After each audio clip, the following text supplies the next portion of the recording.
ನಮಸ್ಕಾರ. ಪ್ರಜಾರಾಜ್ಯ ಕನ್ನಡ ನ್ಯೂಸ್ಗೆ ಸ್ವಾಗತ. ದಿವಂಗತ ಉಮೇಶ್ ಕತ್ತಿ ಅವರ ಅಭಿಮಾನಿ ಬಳಗ ಎಲ್ಲೆಲ್ಲೂ ಜನಸಾಗರ.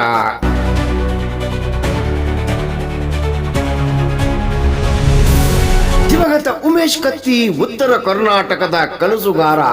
ಅವರ ಗ್ರಂಥ ಬಿಡುಗಡೆ ಮಾಡಿದ್ದು ನನ್ನ ಹೆಮ್ಮೆ ಮಾಜಿ ಸಿಎಂ ಹಾಲಿ ಸಂಸದ ಜಗದೀಶ್ ಶೆಟ್ಟರ್. ಕಲ್ಲದ ಬಾಗೇವಾಡಿ ವಿಶ್ವ ಶುಗರ್ಸ್ ಆವರಣದಲ್ಲಿ ಹಮ್ಮಿಕೊಂಡಿದ್ದ ಗಟ್ಟಿ ನಿಲುವಿನ ದಿಟ್ಟ ನಾಯಕ ಮಹಾ ಮುತ್ಸದಿ ಜೀವಂತ ಎಂದೂ ಮರೆಯಲಾಗದ ಜನಸೇವಕ ದಿವಂಗತ ಉಮೇಶ್ ಕತ್ತಿ ಗ್ರಂಥ ಲೋಕಾರ್ಪಣೆ ಕಾರ್ಯಕ್ರಮ ಮಠಾಧೀಶರು, ರಾಜಕೀಯ ನಾಯಕರು, ಯುವ ಧುರೀಣರು, ಗಣ್ಯರಿಂದ ದಿವಂಗತ ಉಮೇಶ್ ಕತ್ತಿ ಅವರ ಭಾವಚಿತ್ರಕ್ಕೆ ಪುಷ್ಪಾರ್ಚನೆ ಮಾಡಿದರು.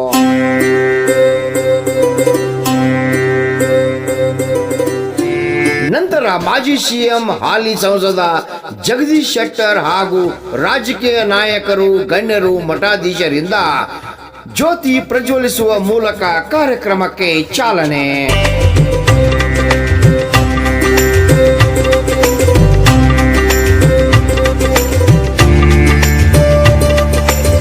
ಹಿಂದೂ ಹುಲಿ ಫೈರ್ ಬ್ರ್ಯಾಂಡ್ ಬಸನಗೌಡ ಪಾಟೀಲ್ ಆಗಮನ. ಎಲ್ಲೆಲ್ಲೂ ಶೀಳೆ, ಚಪ್ಪಾಳಿ, ಅದ್ದೂರಿ ಸ್ವಾಗತ.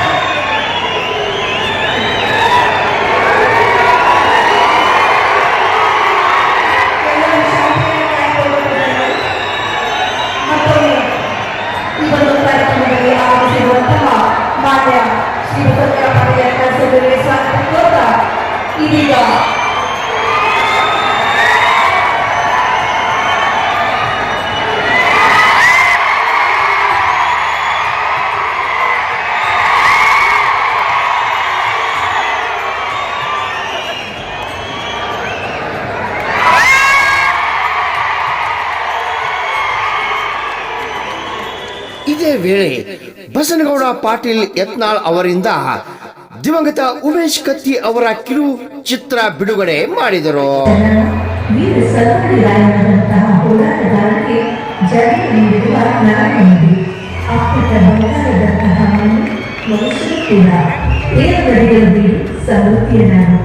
ಉತ್ತರ ಕರ್ನಾಟಕದ ಮಂತ್ರಿ ಭಾಷೆ ಒಳಗಾದರೂ ಕೂಡ ಮನಸ್ಸು ಬೆಳೆಯುವುದು ಈಗ ಕೆಲಸ ಆಗುವ ತನಕ ಬಿಡದಂತೆ ವಿವರಿಸಿಕೊಳ್ಳದ ಜನ ನಮ್ಮವರು. ಇಂತಹ ಉತ್ತರ ಕರ್ನಾಟಕದ ಎರಡನೆಯ ರಾಜಧಾನಿ ನಮ್ಮ ಬೆಳಗಾವಿಯ ಹೆಮ್ಮೆಯ ಮಗನಾಗಿ ಈ ನಾಡಿನ ಎಲ್ಲ ವೈಶಿಷ್ಟ್ಯಗಳೊಂದಿಗೆ ಜನ್ಮ ತಾಳಿದವರು ಶ್ರೀ ಉಮೇಶ್ ವಿಶ್ವನಾಥ್ ಕತ್ತಿಯವರು. ಇದೇ ವೇಳೆ ಮಾಜಿ ಸಿಎಂ ಹಾಲಿ ಸಂಸದ ಜಗದೀಶ್ ಶೆಟ್ಟರ್ ಹಾಗೂ ಗಣ್ಯರು ಮಾತನಾಡಿ ದಿವಂಗತ ಉಮೇಶ್ ಕತ್ತಿ ಉತ್ತರ ಕರ್ನಾಟಕದ ಬಗ್ಗೆ ಕಳಕಳಿಯ ಹೊಂದಿರುವ ವ್ಯಕ್ತಿಯಾಗಿದ್ದರು. ಉತ್ತರ ಕರ್ನಾಟಕದ ಮೇಲೆ ಅವರಿಗೆ ಅಪಾರವಾದ ಪ್ರೀತಿ ಇತ್ತು. ಹೀಗಾಗಿಯೇ ಅವರು ಉತ್ತರ ಕರ್ನಾಟಕದ ಪ್ರತ್ಯೇಕ ರಾಜ್ಯದ ಕುರಿತು ಕನಸಿತ್ತು. ಅವರು ಕಂಡ ಕನಸನ್ನು ನಾವು ಹಗುರವಾಗಿ ಕಾಣಬಾರದು. ಈ ಭಾಗದ ಯುವಕರಿಗೆ ಉದ್ಯೋಗ ಸಿಗಬೇಕು, ರೈತರಿಗೆ ಉತ್ತಮ ಆದಾಯ ಬರಬೇಕು, ವಿದ್ಯಾರ್ಥಿಗಳಿಗೆ ಉತ್ತಮ ಶಿಕ್ಷಣದ ಕನಸನ್ನು ಕಂಡಿದ್ದರು. ದಿವಂಗತ ಉಮೇಶ್ ಕತ್ತಿ ಅಂದೊಂದು ರಾಜಕೀಯ ಶಕ್ತಿ. ದಿವಂಗತ ಉಮೇಶ್ ಕತ್ತಿ ಅವರನ್ನು ನಾವು ಬಹಳ ಹತ್ತಿರದಿಂದ ಉಮೇಶ್ ಕತ್ತಿ ಅವರು 8 ಬಾರಿ ಶಾಸಕರಾಗಿ ಇತಿಹಾಸ ನಿರ್ಮಿಸಿದ್ದಾರೆ. ಅವರು ಯಾವುದೇ ಪಕ್ಷದಿಂದಲೂ ಚುನಾವಣೆ ಎದುರಿಸಿದ್ರು ಗೆದ್ದು ಬರ್ತಿದ್ರು. ದಿವಂಗತ ಸುರೇಶ್ ಅಂಗಡಿ ಹಾಗೂ ಉಮೇಶ್ ಕತ್ತಿ ಅವರೊಂದಿಗೆ ಉತ್ತಮ ಒಡನಾಟವಿತ್ತು. ಜಿಲ್ಲೆಯ ಎಲ್ಲ ನಾಯಕರನ್ನು ವಿಶ್ವಾಸಕ್ಕೆ ತೆಗೆದುಕೊಂಡು ಹೋಗ್ತಿದ್ರು. ಅವರು ನನ್ನೊಂದಿಗೆ ಮಾತನಾಡುವ ಸಂದರ್ಭದಲ್ಲಿ ನಮ್ಮ ತಂದೆಗೆ ದಿಢೀರ್ ಹೃದಯಾಘಾತ ಆಗಿರುವ ಬಗ್ಗೆ ಹೇಳ್ತಿದ್ರು. ನನಗೆ ಯಾವಾಗ ಹೃದಯಾಘಾತವಾಗಿ ಸಾಯ್ತನೋ ಅಂತಿದ್ರು. ಒಬ್ಬ ವ್ಯಕ್ತಿತ್ವದ ನೆನಪು ಜನಮಾನಸದಲ್ಲಿ ಯಾವಾಗಲೂ ಇರಬೇಕು ಎಂದು ಇದೇ ವೇಳೆ ಹೇಳಿದರು. ಈ ಸಂದರ್ಭದಲ್ಲಿ ಶಾಸಕರಾದ ಅಭಯ್ ಪಾಟೀಲ್, ಅಶೋಕ್ ಪಟ್ಟಣ್, ಪ್ರಕಾಶ್ ಹುಕ್ಕೇರಿ, ಗಣೇಶ್ ಹುಕ್ಕೇರಿ, ಲೋಕಸಭಾ ಸದಸ್ಯ ಶಿವಕುಮಾರ್ ಉದಾಸಿ, ರಾಜ್ಯಸಭಾ ಸದಸ್ಯ ಈರಣ್ಣ ಕಡಾಡಿ, ಮಾಜಿ ಶಾಸಕರಾದ ಅನಿಲ್ ಬೆನಕೆ, ಸಂಜಯ್ ಪಾಟೀಲ್ ಹಾಗೂ ವಿನಯ್ ಅಪ್ಪೇಗೌಡ ಪಾಟೀಲ್ ಸೇರಿದಂತೆ ಗಣ್ಯರು, ನಾಯಕರು, ಹುಕ್ಕೇರಿ ತಾಲೂಕಿನ ದಿವಂಗತ ಉಮೇಶ್ ಕತ್ತಿ ಅಭಿಮಾನಿ ಬಳಗದವರು ಪಾಲ್ಗೊಂಡಿದ್ರು. ರಾಮಗೌಡ ಪಾಟೀಲ್, ಪ್ರಜಾರಾಜ್ಯ ಕನ್ನಡ ನ್ಯೂಸ್, ಹುಕ್ಕೇರಿ.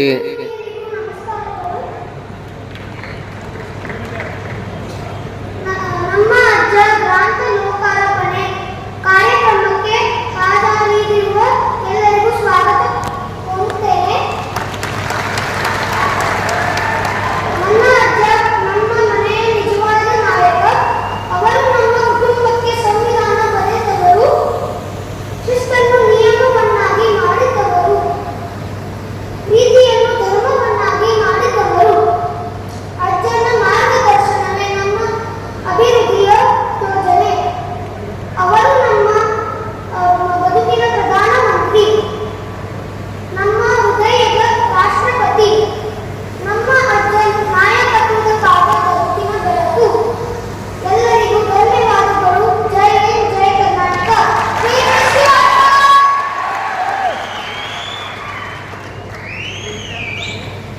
ತೊಡಗಿನಲ್ಲಿ ತನ್ನ ನನ್ನ ಅಜ್ಜ ರಮೇಶ್ ಕತ್ತಿ ಅವರು ಎಲ್ಲಾದರೂ ಪ್ರಾಬ್ಲಮ್ಸ್ ಸಾಲ್ವ್ ಮಾಡ್ತಾರು. ಅವ್ರ ಬಗ್ಗೆ ನಾನು ನಿಮ್ಗೆ ಎಲ್ಲಾದರೂ ಪ್ರಾಬ್ಲಮ್ ಸಾಲ್ವ್ ಮಾಡ್ತೀನಿ. ಧನ್ಯವಾದ.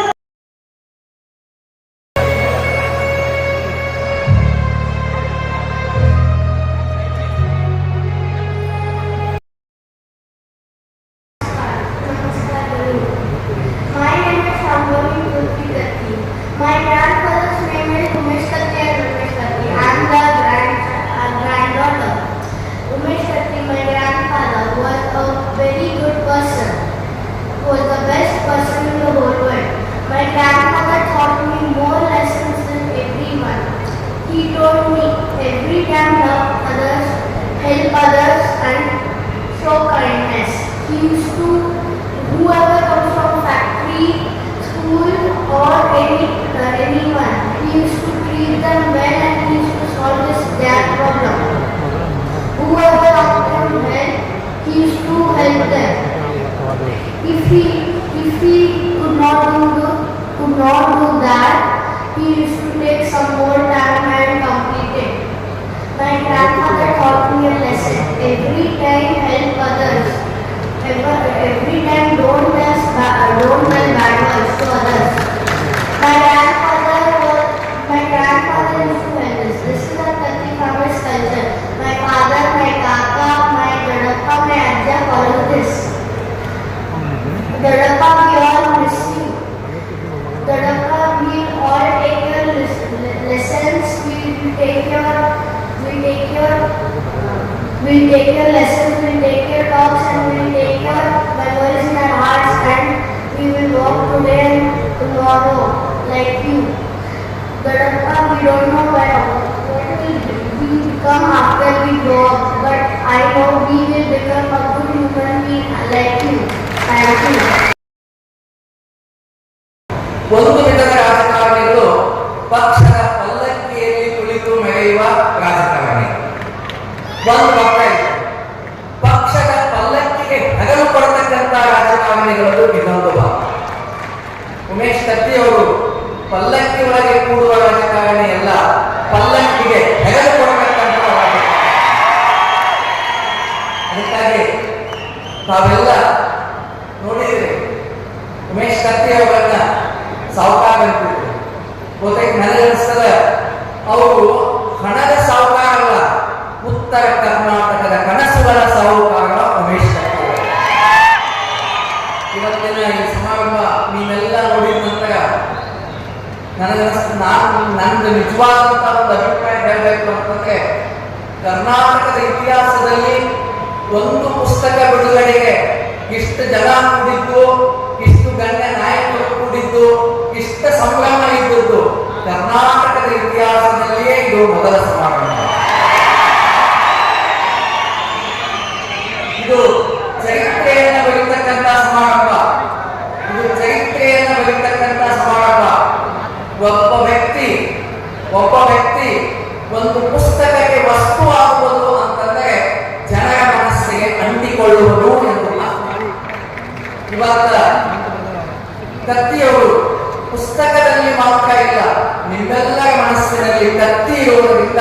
ಕತ್ತಿಯವರು ಪುಸ್ತಕಕ್ಕೆ ವಸ್ತುವಾಗಿದ್ದಾರೆ. ಉಮೇಶ್ ಕತ್ತಿಯವರ ಮತ್ತು ರಮೇಶ್ ಕತ್ತಿಯವರ ಜೊತೆ ಎಷ್ಟು ಸಂಬಂಧ ನಮ್ಮದು ಮತ್ತು ಗಣೇಶ್ ಕೇಳುವುದು ಒಡನಾಟದ್ದು ಅದನ್ನ ನೆನಪಿಸಿ ಕಾರ್ಯಕ್ರಮಕ್ಕೆ ನಮ್ಮ ಮುಂದಿನ ಈ ಸಂದರ್ಭದಲ್ಲಿ ಹೇಳಲಿಕ್ಕೆ ಇಷ್ಟಪಡ್ತೇನೆ. ಈಗಾಗಲೇ ಸಾಕಷ್ಟು ಜನ ಮಾತಾಡಿದ್ದಾರೆ, ನಾನೇ ಹೇಳ್ತೀನಿ ಮಾತಾಡೋದಿಲ್ಲ. ಆದ್ರೆ ಒಂದು ಮಾತನ್ನು ನಾನು ಈ ಸಂದರ್ಭದಲ್ಲಿ ಹೇಳ್ತೇನೆ. ಈಗ ಯಾವ ಥರ ಉಮೇಶ್ ಕತ್ತಿಯವರು ನಮ್ಮ ಜೊತೆ ಅಥವಾ ಗಣೇಶ್ ಕತ್ತಿಯವರ ಜೊತೆ ನಡೆದುಕೊಂಡಿದ್ರು, ಅದೇ ಪ್ರಕಾರ ನಾವು ಕೂಡ ಮುಂದೆ ರಮೇಶ್ ಕತ್ತಿಯವರ ಜೊತೆ ಮತ್ತು ಈ ಭಾಗದ ಶಾಸಕರ ಕತ್ತಿಯವರ ಜೊತೆ ನಾವು ಸಂಬಂಧ ಇಟ್ಟುಕೊಂಡು ನಾವು ಮುಂದುವರಿಕೆ ಒಂದು ಈ ಸಂದರ್ಭದಲ್ಲಿ ಹೇಳಿ ಸಾಕಷ್ಟು ವಿಚಾರಗಳನ್ನು ನಾವು ಮಾತಾಡ್ಬೇಕಾಗಿದೆ.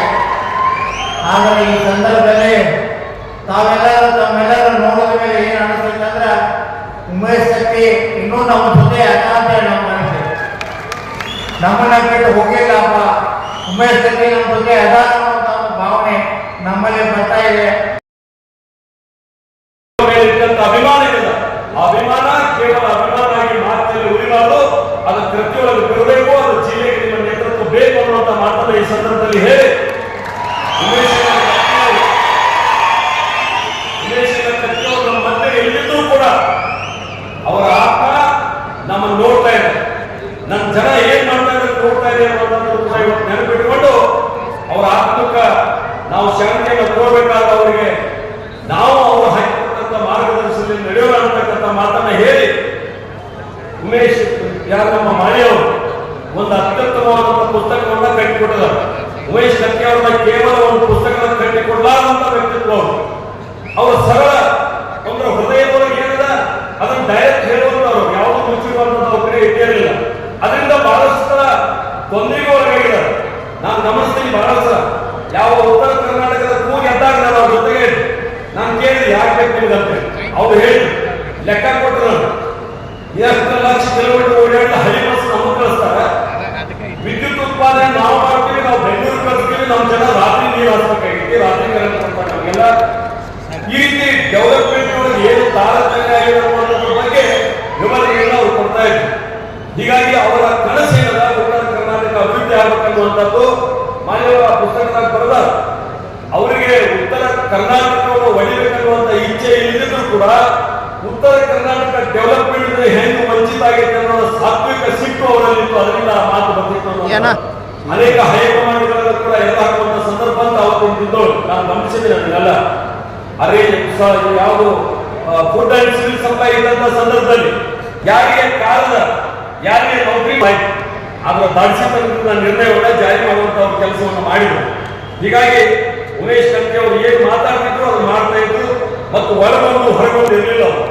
ಆದ್ರೆ ಇವತ್ತು ಒಳಗೊಂದು ಬೇರೆ ಹೊರಗೊಂದು ಬೇರೆ ಆಗಿದೆ ರಾಜಕಾರಣ. ಅವರು ಹೀಗಾಗಿ ಅವ್ರನ್ನ ಕಟ್ಟಿಕೊಡ್ತಕ್ಕಂಥ ಪುಸ್ತಕವನ್ನ ಉತ್ತರ ಕರ್ನಾಟಕದ ಕನಸಾರ ಉಮೇಶ್ ಕತ್ತಿ ಅನ್ನುವಂಥ ಪುಸ್ತಕವನ್ನ ಇವತ್ತೆಲ್ಲರೂ ನಾವು ಬಿಡುಗಡೆ ಮಾಡಿದ್ದಾರೆ. ಮತ್ತೊಂದ್ಸಲ ನಾವು ಅದನ್ನು ಓದುವ ಮೂಲಕ ಮತ್ತು ಆ ವಿಚಾರಗಳನ್ನು ಜಾರಿಗೆ ತರುವ ಮೂಲಕ ಅವರಿಗೆ ನಾವು ನೆಮ್ಮದಿಯ ಶಾಂತಿಯನ್ನು ಕೊಡೋಣ ಅಂತಕ್ಕಂಥ ಮಾತನ್ನು ಈ ಸಂದರ್ಭದಲ್ಲಿ ಹೇಳಿ ನನಗೂ ಕೂಡ ಉಮೇಶ್ ಕತ್ತಿಯವರು ಎಷ್ಟೊಂದು ಜನಪ್ರಿಯ ಆಗಿದ್ರು, ಯಾವ ರೀತಿ ಜನಮನ್ನಣೆ ಗಳಿಸಿದ್ರು, ಈ ಭಾಗದ ಒಂದು ಶಕ್ತಿ ಆಗಿದ್ರು ಅನ್ನೋದಕ್ಕೆ ಇವತ್ತಿನ ಕಾರ್ಯಕ್ರಮ ಒಂದು ದೊಡ್ಡದಾದಂತಹ ಉದಾಹರಣೆ ಅಂತ ಉಮೇಶ್ ಕತ್ತಿಯವರನ್ನ ನಾ ಬಹಳ ಹತ್ತಿರದಿಂದ ನೋಡಿದ್ದೀನಿ, ಬಹಳ ಹತ್ತಿರದಿಂದ ನೋಡಿದ್ದೀನಿ. ಅವರು ಭಾರತೀಯ ಜನತಾ ಪಾರ್ಟಿ ಬರೋದ್ರ ಮುಂಚೆನೂ ಸಹಿತ ಬೇರೆ ಬೇರೆ ಸಂದರ್ಭದಲ್ಲಿ ಬೇರೆ ಪಕ್ಷದಲ್ಲಿ ಕೆಲಸ ಮಾಡುವಂತ ಸಂದರ್ಭದಲ್ಲಿ ಸಹಿತ ಬಹಳ ಒಂದು ಆತ್ಮೀಯವಾದಂತ ಸಂಬಂಧವನ್ನು ನಮ್ಮ ಇಟ್ಕೊಂಡಿದ್ವಿ. ಆ ರೀತಿಯಾದ ಒಂದು ವ್ಯಕ್ತಿತ್ವ ಬಹುಶಃ ಅವರ ಒಂದು ಸಾಧನೆ, ಅವರ ಒಂದು ಜನಪ್ರಿಯತೆ ಇವತ್ತು ಹುಕ್ಕೇರಿ ಕ್ಷೇತ್ರದಿಂದ ಅವರು 8 ಬಾರಿ ಶಾಸಕರಾಗಿ 8 ಬಾರಿ ಅದೊಂದು ಇತಿಹಾಸ. ಮತ್ತು ಇನ್ನೊಂದು ಉಮೇಶ್ ಕತ್ತಿಯವರ ವಿಶೇಷತೆ ಅಂದ್ರೆ ರೀತಿ ಪಕ್ಷಾತೀತವಾಗಿ ಜನಮನ್ನಣೆ ಗಳಿಸಿದ್ರೆ ಅವರು ಯಾವುದೇ ಪಕ್ಷದಿಂದ ನಿಂತಾರೂ ಸಹಿತ ಈ ಶಾಸಕರ ಆಯ್ಕೆ ಇದು ಒಂದು ವಿಶೇಷ. ಮತ್ತು ಅವರೊಂದು ರಾಜಕೀಯ ಅನುಭವ ಒಂದು ಆಡಳಿತದ ಅನುಭವ. ಯಾಕೆ ನಾನು ಮುಖ್ಯಮಂತ್ರಿ ಇದ್ದಾಗ ನನ್ನ ಸಚಿವ ಸಂಪುಟದಲ್ಲಿ ಸಚಿವರಾಗಿ ಕೆಲಸ ಮಾಡಿದ್ದೆ.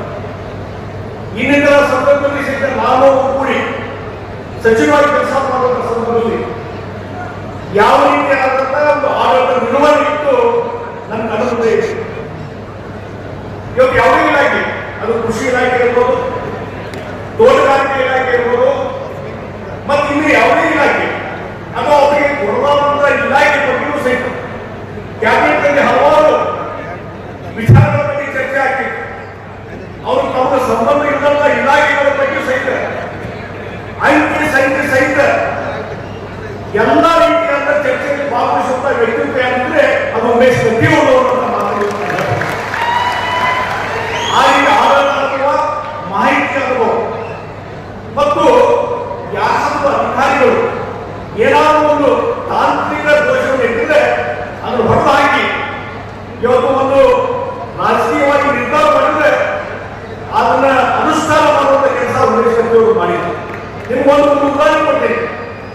ನಾನು ಹುಬ್ಬಳ್ಳಿ ಕ್ಷೇತ್ರದ ಆರಿಸಿಕೊಂಡ ವ್ಯಕ್ತಿ, ಎಮ್ಎಲ್ಎ ಇದ್ದೆ, ಮಂತ್ರಿ ಆಗಿದ್ದೆ. ಆ ಸಂದರ್ಭದಲ್ಲಿ ಉಮೇಶ್ ಕತ್ತಿ ಅವರು ತೋಟಗಾರಿಕೆ ಇಲಾಖೆ ಮಂತ್ರಿ. ನಮ್ಮ ಭಾಗದಲ್ಲಿ ಒಂದು ತೋಟಗಾರಿಕೆ ಇಲಾಖೆ ಒಂದು 3 ಎಕರೆ ಜಮೀನು ಕಾರ್ಪೊರೇಷನ್ ಹ್ಯಾಂಡ್ ಓವರ್ ಮಾಡಬೇಕಾಗಿತ್ತು.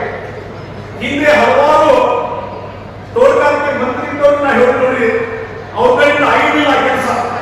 ಕೊನೆಗೆ ಉಮೇಶ್ ಕತ್ತಿ ಅವರು ಒಂದ್ಸಲ ಹುಬ್ಬಳ್ಳಿ ಕರ್ಕೊಂಡು ಹೋಗಿ ಆ ತೋಟಗಾರಿಕೆ ನಗರದ ಮಧ್ಯದಲ್ಲಿರುವಂತಹ ತೋಟಗಾರಿಕೆ ಇಲಾಖೆಯ 3 ಎಕರೆ ಜಮೀನು ವೇಸ್ಟ್ ಕಸ ಹೋಗಿದ್ದು ಅಂದ್ರೆ ದಯವಿಟ್ಟು ಕಾರ್ಪೊರೇಷನ್ ಹ್ಯಾಂಡ್ ಓವರ್ ಮಾಡ್ರಿ, ಅಲ್ಲೊಂದು ಕಾಯಿಪಲ್ಯ ಮಾರುಕಟ್ಟೆಯನ್ನು ಮಾಡ್ತಕ್ಕಂಥದ್ದಾಗ ಇಮಿಡಿಯೇಟ್ಲಿ ವಿದಿನ್ 1 month 2 months ಒಳಗಾಗಿ ಎಲ್ಲಾ ಪ್ರೊಸೆಸ್ ಮಾಡಿ ಕ್ಯಾಬಿನೆಟ್ ತಗೊಂಡ್ಬಂದು ಅದನ್ನ ಹ್ಯಾಂಡ್ ಓವರ್ ಮಾಡುವಂತ ಕೆಲಸವನ್ನು ಯಾರು ಮಾಡಿದ್ರೆ ಅದು ಉಮೇಶ್. ಅದು ಅವರ ಆಡಳಿತ ಒಂದು ನಿರ್ವಹಣೆ ಯಾವ ರೀತಿ ಇತ್ತು ಅನ್ನುವಂತ ಇದಕ್ಕೆ ಒಂದು ಉದಾಹರಣೆ ಅನ್ನುವಂತ ಮಾತನ್ನ ಈ ಸಂದರ್ಭದಲ್ಲಿ ಬೆಳಗಾವಿ ಇಂದಿನ ಸಂಸದರು ಮಂತ್ರಿಗಳಾಗಿದ್ದಂತ ದೇವೇಂದ್ರ ಸುರೇಶ್ ಅಂಗಡಿ ಅವ್ರ ಜೊತೆಗೂ ಬಹಳ ಆತ್ಮೀಯ ಸಂಬಂಧ.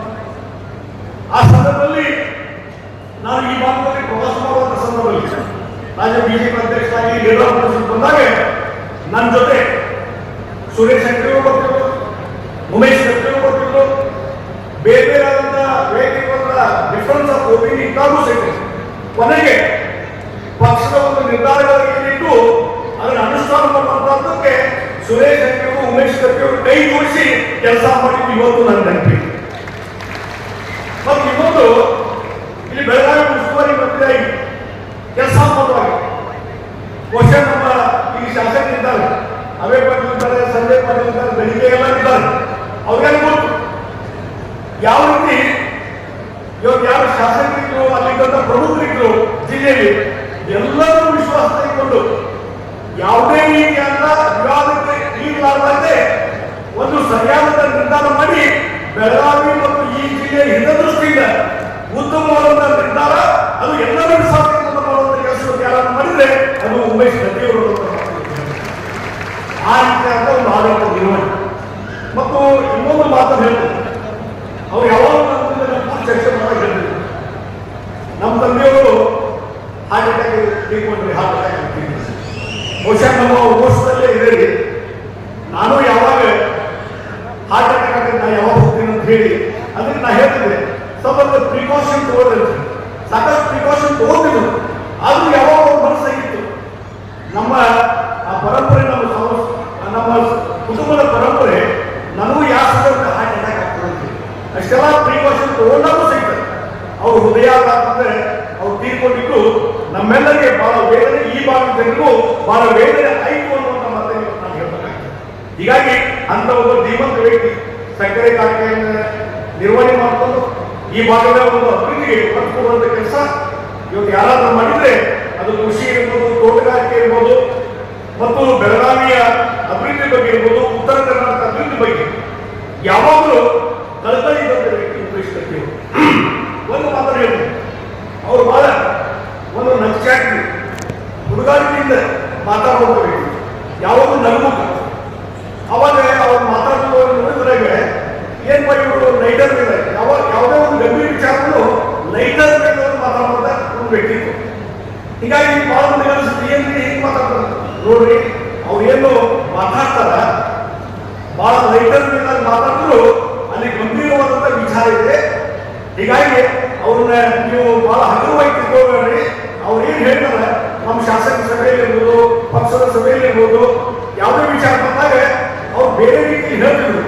ಕೆಲವು ಗಂಭೀರವಾಗಿ ತೆಗೆದುಕೊಂಡು ಇದ್ದಾಗ ನಾ ಹೇಳ್ತಿದ್ದೆ ಉಮೇಶ್ ಕತ್ತಿ ಅವರು ಏನು ಹೇಳಿರಲ್ಲ ಅದರಲ್ಲಿ ಬಹಳ ಅರ್ಥ ಇದೆ, ಅದ್ರ ಪ್ರಕಾರ